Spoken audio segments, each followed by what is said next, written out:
The current glory of Zwillingstürme is built upon him. The fact that Leithanien still stands today is also because of him. In that art, if you wish to talk about Leithanien after its spires and arts, you will eventually start to discuss him, he who the masses once called Herkunftshorn, though now more infamously known as the Witch King.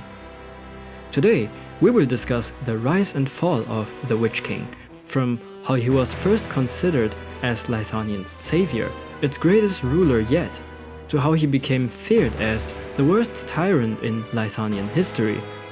But of course, before everything, we will have to talk about Leithanien itself, specifically its history before the Witch King was born. Section 1. Die Leithanische Geschichte. Over 1,000 years ago, before the current Terran era calendar was even invented, there were 10 tribes who each occupied a vast majority of land at the heart of Terra.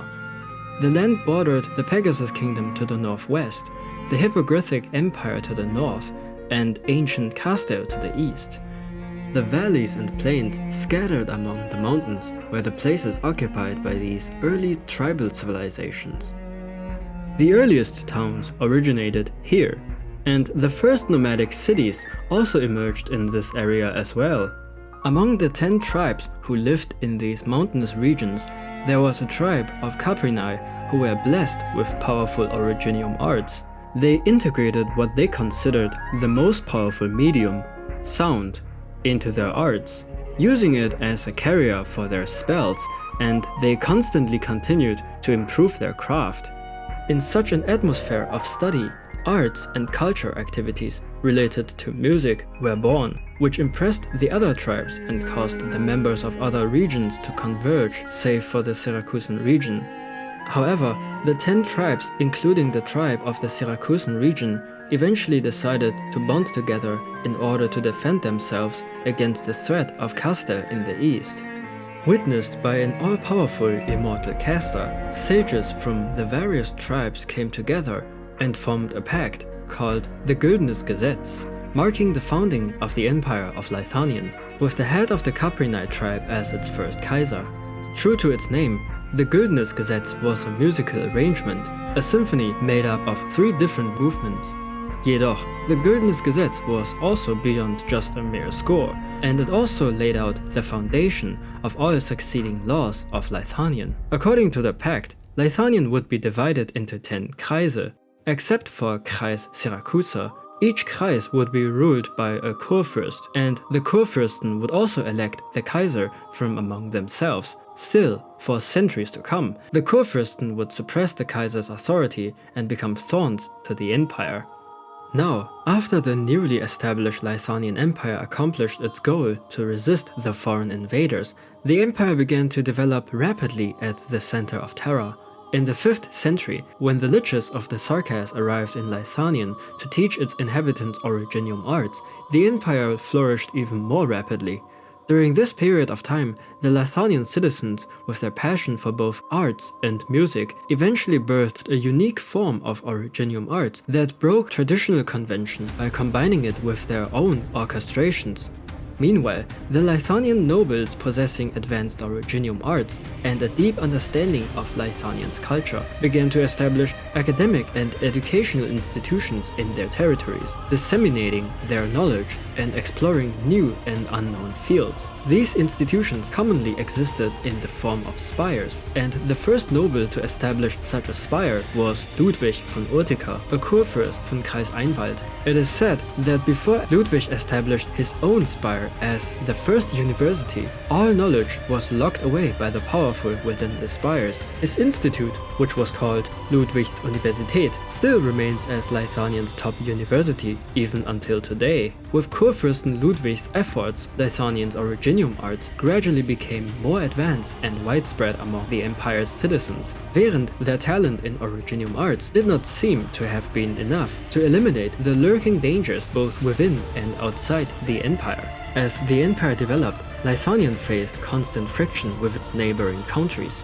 often developing into military confrontations. For example, in the year 897 of the Terra calendar, Leithanians sent troops to the war-torn quagmire of Bolivar, where they established a puppet regime, the Singas dynasty, in an attempt to gain complete control over Bolivar. Castel's most recent disintegration was also the result of a grand crusade led by Gaul's nobles, several Victorian dukes, and Leithanian Kurfürsten in the winter of 898. During this era, the long-standing separatist sentiment within the empire also came to the forefront. Kreis Syracusa, which had significant differences from the other 9 Kreise, erupted in a massive uprising in the year 967. This sentiment subsequently spread to the other 9 major Kreise, especially Kreis Lupucan, leading to widespread rebellion within Leithanien. Then there were the Kurfürsten. Using the suppression of the independence movement as a pretext, they demanded even more resources and political favoritism. In reality, they were using this opportunity to strengthen their own power. By this point, the long-standing Leithanian Empire was on the brink of collapse. Yet, in this time of great crisis, a legendary ruler ascended to the throne of Kaiser. His rule brought about a long period of variation in Leithanian's symphony, and he would go down in history as not only Leithanians, but also as Terra's greatest caster. The people called him Herkunftshorn. Section 2. Der Aufstieg des Hexenkönigs. Born Otto Dietmar Gustav von Urtica, the Caprinine nobleman who would come to be known as the Witch King, hailed from the House of Urtica, the same house that birthed Kurfürsten Ludwig, founder of Ludwig's Universität. His family specialized in originium arts, and so it was no wonder that Otto would grow up to be a talented musician. At a young age, he was able to review 634 great scores of classical Leithanian music, all composed by famous musicians and great casters. Indeed, they were all reputable names in Leithanian history. Yet, when he took the melodies apart, he found that these same scores flowed with dead melodies and crusty notes. None of them were to his liking, and all of them were stuck in the past. But how was this still the very same art that Leithanian was so proud of? With his prodigious arts, he deducted the situation for the next century, and the young Otto became dissatisfied with the current state of affairs in Leithanian. Iberia would form an alliance with the sea, Victoria's steel knights would soon spew steam, and the Gauls would bloom in the deep forests of Einwald. But what of Leithanian, with their pretentious noblemen and rigid political system that has become the country's own poison? If this problem was not solved, how could Leithanian hope to survive the next century? He asked his current Elafian mentor, who claimed to be the most knowledgeable man in all of Einwald, but the mentor was unable to answer the frustrated Otto, so he fired him, and the Elafian's house soon fell into decline afterward. Now realizing that he had grown tired of the hypocrisy that had run deeply within the country, and no one but himself would be able to change it, Otto swore to take matters into his own hands. For the next 10 years, Otto spent his days studying at Ludwig's Universität. At the university, he would come to be tutored by Professor Fremont, the Lich King of the Sarkas court. While the two strictly remained in a master-disciple relationship at the beginning, this would change as the Lich King would grow fond of his talented disciple and then later become Otto's dearest friend. When Otto had climbed the tallest spire of Ludwig's Universität, he finally graduated. Once he reached adulthood, he became the Kurfürst of Kreis Einwald, the Kreis of the Urtica. But he would only later be crowned the Kaiser of Leithanian by the age of 50, upon being elected by the Kurfürsten. As Otto became the Kaiser, he brought an ideological reformation in the country, and the masses sung praises of him as Herkunftshorn, the Horn of Genesis. Then that became his new name. The new Kaiser Herkunftshorn initiated drastic political reforms by centralizing the monarch's power and diminishing the Kurfürsten's role in politics. He gave equal treatment between the aristocrats and the common folk, and abolished the servant system. As such, he was beloved by the citizens, and he too loved the citizens back equally. In the entirety of Leithanian's history, Herkunfthorn's treatment of the regular Leithanian civilians was unsurpassed, and he advocated that talent was more important than lineage. A statistical chart shows that before the Witch King ascended to the throne, only 7% of those who obtained degrees were regular civilians. This number shot up to 35% during the Witch King's reign, but in the first 10 years of the next reigning Kaiserinnen, it dropped to only 12%. In this regard of spreading education freely among the masses, you can say that he truly resembled his late ancestor, Kurfürst Ludwig. By far, however, the most remarkable achievement that Herkunfthorn had ever achieved was his dealing with the Syracusan separatist movement. At the beginning of his reign in the Terran year 969, when Leithanion was in chaos because of the separatism that had violated Leithanion's guardian art, the Güldenes Gesetz that bound the 10 Kreise together, only Herkunfthorn rose up to correct the centuries-old arts pact, so intricate that Leithanion's greatest grandcasters had always thought it was impossible to rewrite it. Yet, Herkunfthorn was able to do so, removing the name of Syracusa from the scores and demonstrating his unsurpassed mastery over the arts. After the amendment, he formally recognized Syracusa's independence, hence ending the era of chaos that had pushed Leithanion to its brink. At that time, Leithanian citizens saw Herkunfthorn as their savior, a messiah of the ages, but no one could have predicted the terror that lay ahead. Section 3. Der Sturz des Hexenkönigs. As Herkunfthorn continued to centralize power in the imperial court, he became the first Kaiser in history that possessed power surpassing that of the Kurfürsten. With this unimaginable authority, he then began to reform the nation's laws extensively, while ensuring the overall cultural unity of Leithanion. The education and economy sectors rapidly expanded. Under his leadership, Leithanion flourished. However, these measures also caused dissatisfaction among other nobles. In response to the growing discontent among the nobles, Herkunfthorn dealt with dissenters ruthlessly. This only led to even more intense resistance. Conflicts and confrontations escalated, and his methods became increasingly brutal. The soldiers who had originally suppressed the rebellions were now used as spies and secret agents by the nobles. Angered, Herkunfthorn began to carry out widespread arrests and even direct killings of dissenters, plunging Leithanion into a prolonged period of bloodshed and horror. Many horrifying atrocities occurred during this time. During this period, Herkunfthorn's image was far removed from that of a wise ruler in the minds of the people. He isolated himself in his high spire, rarely appearing in public as the ruler of the nation. However, his increasingly mad and cryptic behavior made his loyalists worship him even more, and they still firmly believe in their god. Meanwhile, the Leithanians became even more and more afraid of their Kaiser. They either didn't want to or didn't dare to call him by his original name anymore. The title Witch King, which became more and more famous, gradually replaced Herkunfthorn. At the same period, however, the ambitious emperor of Gaul then dispatched an envoy to Leithanion as an attempt to take it as a vassal state. The easily angered Witch King did not take this attempt kindly, and he had every Gaulish emissary in Leithanion's borders rounded up, deconstructed, and reformed as statues to send back to Gaul for display in his zorn towards that nation. Consequently, the curtain formally parted on the start of the War of the Four Nations, its first phase being the Gallo-Leithanian War. In the spring of 1029, Gaul's imperial army, the Grand Army, marched upon the soil of Leithanion and turned it into a hellish furnace of war. However, with his arts that bore the power of catastrophes, the Witch King alone blunted the Gallic hordes and shattered their vanguard. As the war ground to a halt, the other great powers made their move. Ursus and Victoria struck when Gaul was at its weakest, and they allied the Leithanians to annihilate the Gaulish Empire.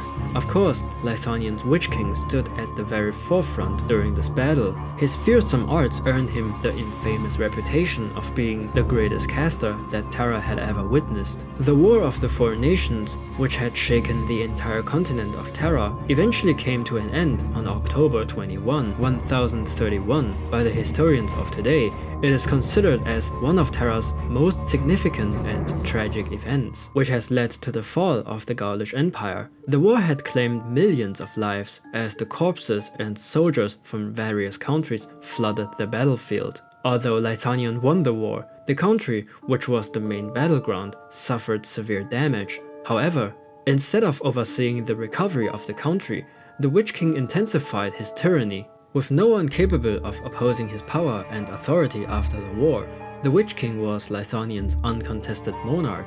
During that period, the Kurfürsten handed over infected to the Witch King in a regular quota for his arts experiments, and they could only treat this as a custody practice. Wahrhaftig, his terror was recorded in numerous stories, such as the death of a whole town as the result of just one of his arts experiments. Meanwhile, Leithanion suffered from a devastating economy and impoverished populace. Remaining shrouded in darkness, it seemed the country's future was bleak, and there was no chance for the empire to recover to its past glory. But not all hope was lost for Leithanion, as there was a Leithanian hertzog by the name of Leopold, who had played a huge role in halting Gaulish advancement with his arts, and also devised tactics that allowed the Leithanians to push the Gaulish back to their borders, eventually resulting in the Battle of Lingones that tore Gaul apart. While it was clear that the Witch King held him in high regard, like any Leithanian aristocrat who hated the Witch King in their roots for his tyranny, Leopold too yearned to challenge his rule. Somit, after the war, Leopold retrieved Gaulish arts technologies as trophies and led several rebellious Kurfürsten to secretly study them to find clues of the Witch King's weakness. Meanwhile, the Lich King Fremont, who served as a mentor to the Witch King when he was still young, now could only fear his own disciple. He who once was the Witch King's tutor and dearest friend could only lament in sorrow and guilt. But provided with this opportunity to correct his wrongs, he set aside those feelings and joined the project as well. He believed that if the Witch King was allowed to continue his reign, he could bring disaster to all of Terra. As such, Fremont and the Lich Court attempted to provide as much help as possible to Leopold's research team with the knowledge of Sarkas arts. With a combination of both Gaulish arts technologies, Leithanian classical arts, and Sarkas witchcrafts, they created a pair of homunculus caprinae who served as the antithesis to the Witch King's art. They were sisters to each other, and the golden-haired sister was named Lieselot Ewiggnade, while the black-haired sister was named Hildegard Grimmacht. Unfortunately, Leopold would never get to witness his creations toppling the Witch King once and for all, as he passed away in the midst of the project. In the final 2 to 3 decades of the Witch King's rule, as he descended into Wahnsinn, he spent most of his time isolated in his high spire, almost completely cutting off all contact with the outside world. During this period, the power of the state returned to the hands of the Kurfürsten, and this made for the prime opportunity for the rebels to strike. The Septemberrevolution was a revolution that marked the end of the Witch King's tyranny after years of accumulating opposing voices. Hence, it was also called the September Aufstand. The rebels' army was led by the twin sisters Lieselot and Hildegard, who initially gained fame as the youngest co-principals in history. They also gained renown for their political stance, which was in opposition to the Witch King's faction, and in the September of 1077 their coup d'etat began. The rebel army decisively defeated the Witch King's loyalists and advanced towards Vedunion, the current capital of the Witch King's reign. Despite facing formidable challenges from the destructive Originium arts of the Witch King's spire, they pressed on. The battle reduced the Kurfürsten's soldiers to ashes, but the loyalists managed to hold the rebels at a stalemate. Undeterred, the twin sisters led an allied force in a daring nighttime siege on the capital. Breaking through the 22 arts barriers protecting the Witch King's spire, they confronted him in a final showdown at dawn. With the defeat of the Witch King, the twin sisters emerged victorious, returning safely to the rebel forces with his corpse, an unprecedented defeat that the Kurfürsten had never witnessed. The triumph of the September Revolution marked the end of the Witch King's tyranny and ushered in a new era of Leithanion. As they gained growing popular support, the Kurfürsten decided to abandon tradition and crowned the twin sisters as the twin empresses of Leithanion. The era of the twin empresses marked an era of restoration. Stability was finally restored, and compensation was made to the survivors. On the other hand, some of the old policies were reverted back, such as the restoration of the rigid aristocracy rather than the meritocracy the Witch King established, and the Kurfürsten once again dominated the political field. And that brings us to the end of this video. If you have enjoyed this video, don't forget to read Zwillingstürme im Herbst for the continuation of Leithanien's story. And if you already have done that, ausgezeichnet und auf Wiedersehen.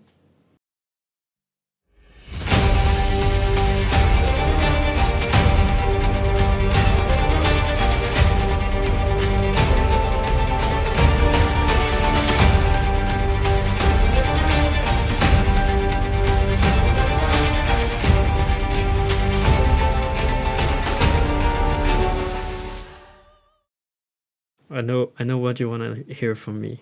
You want to hear me say Scheiße